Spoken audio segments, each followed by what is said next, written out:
శ్రీ గురుభ్యో నమ. గురు బ్రహ్మ గురు విష్ణు గురుదేవ మహేశ్వర గురు సాక్షాత్ పరబ్రహ్మ తస్మై శ్రీ గురవే నమ. సదాశివ సమారంభం యాదశంకర మధ్యమామస్మదాచార్య పర్యంతం వందే గురు పరం నారాయణ నమస్కృత్యం నరం చైవ నరోత్తమం దేవీం సరస్వతీం వ్యాసం తతో జయముదీరయేత్.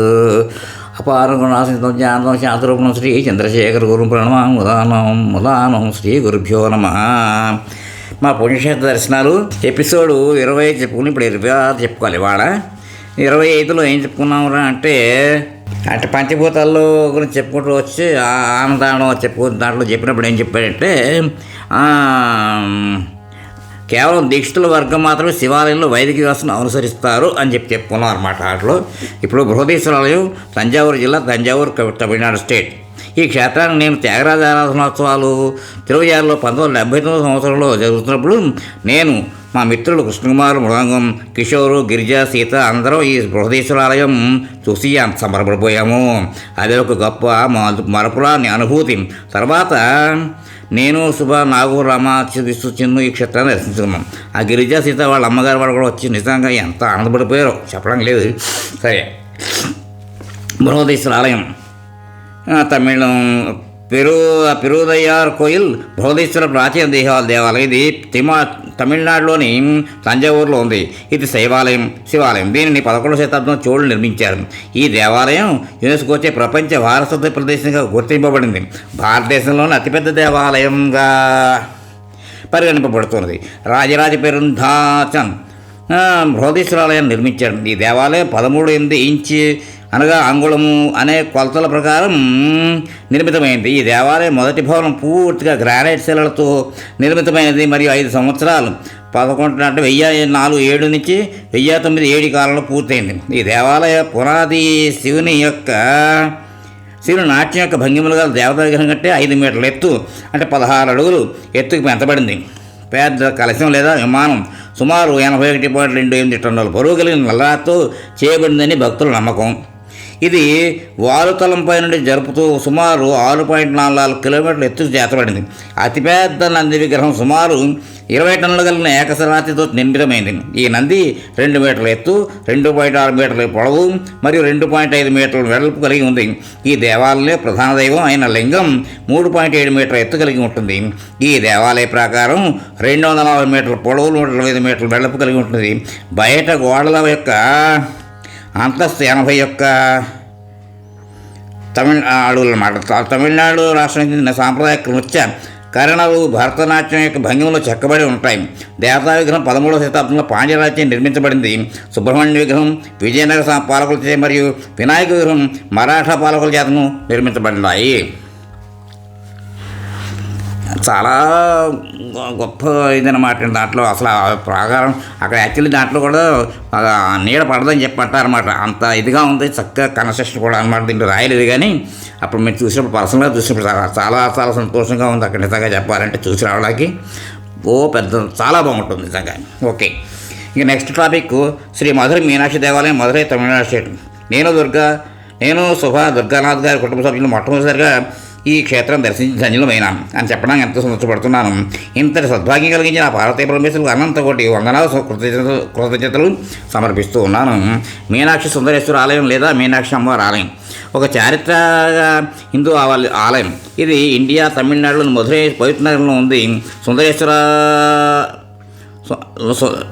లేదా సుందరనాథ్ రూపంలో శివుడికి మరియు మీనాక్షి రూపంలోని అతడి దేవేరి పార్వతికి అంకితం చేయబడింది. ఈ ఆలయం 2500 సంవత్సరం నాటి పాత మధురై నగరపు జీవన విధానాన్ని కలిగి ఉంది. 14 అద్భుతమైన గోపురాలు లేదా టవర్లకు నిలయంగా ఉంది. ఇది అద్భుతమైన శిల్పచిత్ర కళారీతులతో ఉంది. తమిళ సాహిత్యంలో అతి పురాతన కాలం నుంచి ఆలయం ప్రస్తావించబడుతూ ఉంది. అయితే ఆలయ ప్రస్తుత రూపం 1600 సంవత్సరంలో నిర్మించబడిందని నమ్మిక. ఎత్తైన ఆలయ గోపురం 51.9 మీటర్లు, 170 మీటర్ల పొడుగులు అడుగులు ఎత్తు ఉందన్నమాట. హిందూ పురాణం ప్రకారం శివుడు మీనాక్షిని పార్వతీ అవతారాన్ని పెళ్లాడడానికి సుందరేశ్వర రూపంలో భూమి మీద వచ్చాడు. మలయధ్వజ పాండ్య చేసిన ఘోర తపస్సుకు మెచ్చి పార్వతి ఒక చిన్న పాప రూపంలో భూమి మీదకి వచ్చింది. ఈ ఆలయం మూల నిర్మాణ చరిత్ర సరిగ్గా తెలియదు కానీ గత 2000 సంవత్సరాలుగా తమిళ సాహిత్యం ఈ ఆలయం గురించి ప్రస్తావిస్తూ ఉంది. తిరుజ్ఞాన సంబంధర్ సుప్రసిద్ధ శైవ తత్వశాస్త్రానికి సంబంధించిన హిందూ మహర్షి ఈ ఆలయాన్ని 7వ శతాబ్దంలోనే పేర్కొన్నాడు. ఇక్కడ దేవుడిని అలవాయి ఇరైవన్ అని వర్ణించాడు. ముస్లిం దురాక్రమణదారు మాలిక్ కపూర్ ద్వారా ఈ ఆలయం 1110లో కూల్చివేయబడినట్లు భావించబడింది మరియు దీనికి సంబంధించిన అన్ని పాత ఆనవాళ్లు ధ్వంసమైపోయాయి. ఈ ఆలయాన్ని పునర్నిర్మించాలనే నిర్ణయం మధురై మొదటి నాయకరాజు విశ్వనాథ నాయకుడు 1559 1607లో తీసుకున్నాడు.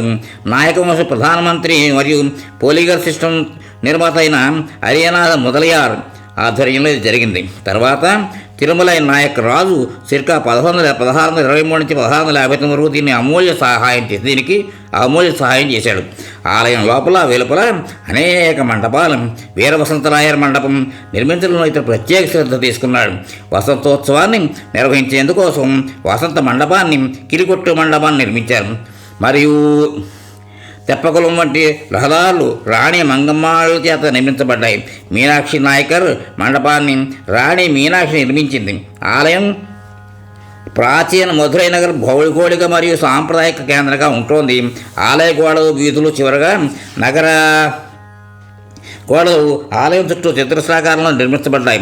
నగరానికి కేంద్రంగా ఆలయం ఉండేదని, వీధులు తామర పువ్వు మరియు దాని రేకులలాగా విస్తరించి ఉండేవని ప్రాచీన తమిళ కావ్య గ్రంథాలు సూచించాయి. ఇవి 4 ముఖాల్లో 4 ప్రవేశ ద్వారాలతో ఉన్న తమిళనాడులో అతి కొద్ది ఆలయాల్లో ఒకటిగా ఉంటుంది. ఆలయ సముదాయం గుండ్రంగా ఉండేది. 45 ఎకరాలు మరియు ఆలయం 254/237 మీటర్ల పొడవైన భారీ నిర్మాణంతో ఉండేది.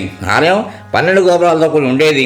వీటిలో అతి ఎత్తైనది సుప్రసిద్ధమైన దక్షిణ గోపురం. ఇది చాలా 170 అడుగుల ఎత్తు, 152 మీటర్లు ఎత్తుకు పెరిగింది.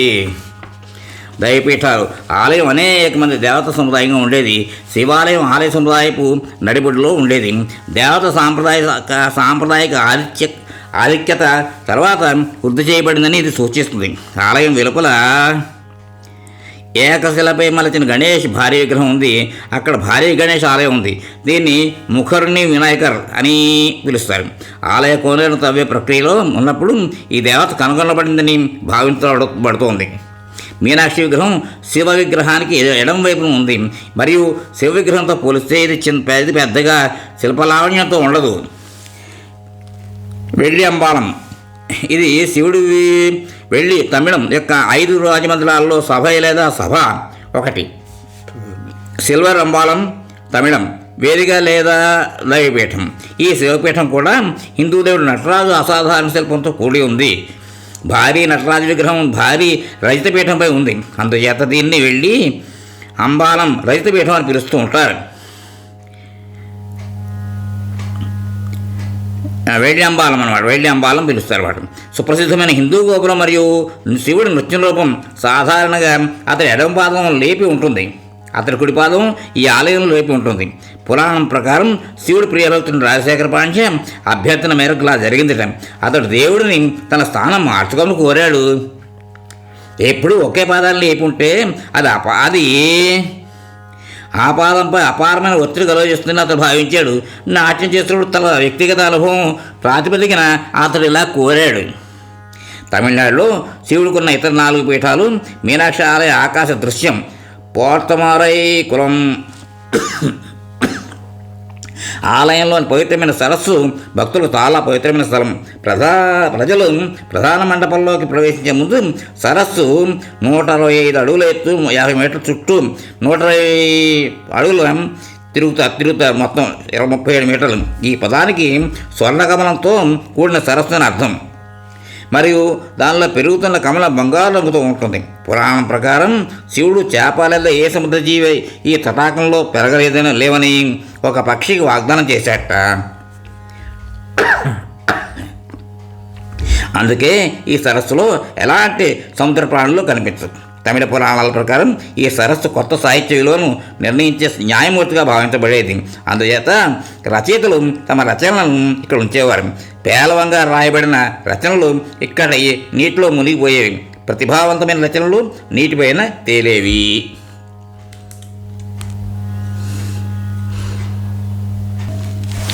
వేయి స్తంభాల మండపం. మదురై మీనాక్షి అమ్మవారి ఆలయంలోని 1000 స్తంభాల మంటపం తిరునల్వేలిలోని పురాతన నెల్లపార్ ఆలయం నమూనాగా నిర్మించబడింది. ఐరంకాల్ మండపం లేదా 1000 స్తంభాల మంటపం 985 అంటే 1000కి బదులుగా చెక్కిన స్తంభాలను కలిగి ఉన్నాయి. దీన్ని సాంస్కృతికంగా అతి ముఖ్యమైన స్థలంగా గుర్తించారు.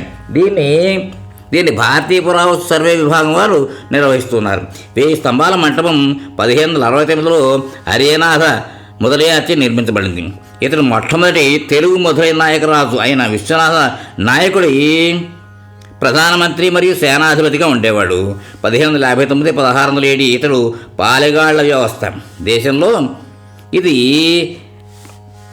భూస్వామ్య సంస్థకు సమానమైనటిది. ఇది పాళ్యం లేదా చిన్న ప్రాంతాలుగా విభజించబడేది. ప్రతి పాళ్యం కూడా పాళయక్కార్ లేదా ఉప అధికారి చేత పాలించబడేది. మండపం ప్రవేశ ద్వారం వద్ద ఇప్పటికీ అతడి విగ్రహాన్ని మనం చూడగలం. హరినాథ మొదలయ్యారు భారీ విగ్రహం ఆలయ ప్రవేశ ద్వారం వద్ద ఒకవైపున సుందరమైన పంచకళ్యాణిపై కూర్చుని ఉండే భంగిమలో ఉంటుంది. ఈ విగ్రహానికి ఈనాటికి నేటి భక్తులు పూలదండలు వేసి కొలుస్తూ ఉంటారు. ఇందులోని ప్రతి స్తంభము చెక్కబడింది మరియు ద్రావిడ సంస్కృతి యొక్క కళాఖండంగా ఉంటుంది. ఈ మంటపంలోనే ఆలయ కళావస్తు ప్రదర్శనశాల ఉంది. ఇక్కడ 1200 సంవత్సరాల పురాతన చరిత్రకు సంబంధించిన విగ్రహాలు, ఛాయాచిత్రాలు, చిత్రములు, ఇతర వస్తువులు ప్రదర్శించబడుతూ ఉన్నాయి. ఈ మంటపం వెలుపల పశ్చిమవైపుగా సంగీత స్తంభాలు ఉన్నాయి. ఇక్కడ ప్రతి స్తంభాన్ని తట్టినప్పుడు ప్రత్యేక సంగీత స్వరాన్ని వినిపిస్తుంది. మంటపం దక్షిణ వైపున కళ్యాణ మంటపం ఉంది. ప్రతి సంవత్సరం ఏప్రిల్ మధ్యలో చిత్రే పండుగ కాలంలో ఇక్కడ శివపార్వతుల కళ్యాణం నిర్వహిస్తూ ఉంటారు. అష్టశక్తి మంటపం ఇది ఆలయ తూర్పు గోపురం సమీపంలో మీనాక్షి గర్భగుడి గోపురం ప్రవేశ ద్వారం వద్ద ఉన్న మొట్టమొదటి మంటపం. ఈ మంటపంలో 8 దేవతలు ఉంటున్నారు కనుక దీనికి అష్టశక్తి మంటపం అని పేరు వచ్చింది. ప్రస్తుతం మనం ఈ మంటపంలో అనేక పూజా సామగ్రిని అమ్మే అంగళ్లను చూస్తాం. ఆలయ ప్రత్యేకతలు. ఈ ఆలయ ప్రత్యేకత ఏమిటంటే నలుదిక్కుల 4 ఎత్తైన రాజగోపురాలతో గంభీరంగా కనబడుతుంది. తూర్పు పశ్చిమ గోపురాలను 13-14 శతాబ్దంలో సుందర పరాక్రమ పాండ్యనులు 16వ శతాబ్దంలో చివ్వంది చెట్టియార్ దక్షిణ గోపురాన్ని నిర్మించారని స్థల పురాణం. ఈ గోపురం 127 ఎత్తున్నది. ఇక్కడ కొలువై ఉన్న దేవతలు సుందరేశ్వర స్వామి, మీనాక్షి అమ్మవారు. ఇక్కడి సాంప్రదాయం ప్రకారం తొలుత మీనాక్షి అమ్మవారిని దర్శించుకోవాలి. మీనాక్షి అమ్మవారి దర్శనానికి తూర్పు వైపున ఉన్న అష్టలక్ష్మి మండపం ద్వారా ఆలయ ప్రవేశం చేయాలి. ఈ ఆలయ ప్రవేశం ద్వారంపై అమ్మవారి కళ్యాణ ఘట్టాలు శిల్పాల రూపంలో చెక్కబడి ఉన్నాయి. ఈ ఆలయాల్లో స్వర్ణకమల తాటాకము చూపలను నట్టే ఆకర్షిస్తుంది. ఇక్కడతోటి ఆ ఎపిసోడ్కి విరామం ఇద్దాం, తర్వాత కంటిన్యూ చేద్దాం. స్వస్తి. మోహన్వాణి తెలుగు పాడ్కాస్ట్ వింటున్న శ్రోతలందరికీ హృదయపూర్వక ధన్యవాదాలు. వినండి, వినిపించండి, వింటూనే ఉండండి. మోహన్వాణి తెలుగు పాడ్కాస్ట్ మీరు వింటున్నారు. మోహన్వాణి. మా కార్యక్రమాలు మీకు నచ్చితే ఇప్పటివరకు మా ఛానల్కి సబ్స్క్రైబ్ చేసుకోకపోతే వెంటనే ఈ క్షణమే సబ్స్క్రైబ్ చేసుకుని ఆ పక్క నుండే బెల్ బటన్ని మ్రోగించి అందరికీ షేర్ చేసి మీ విలువైన కామెంట్ను కూడా చేసి మమ్మల్ని ప్రోత్సహిస్తారని కోరుతున్నాను.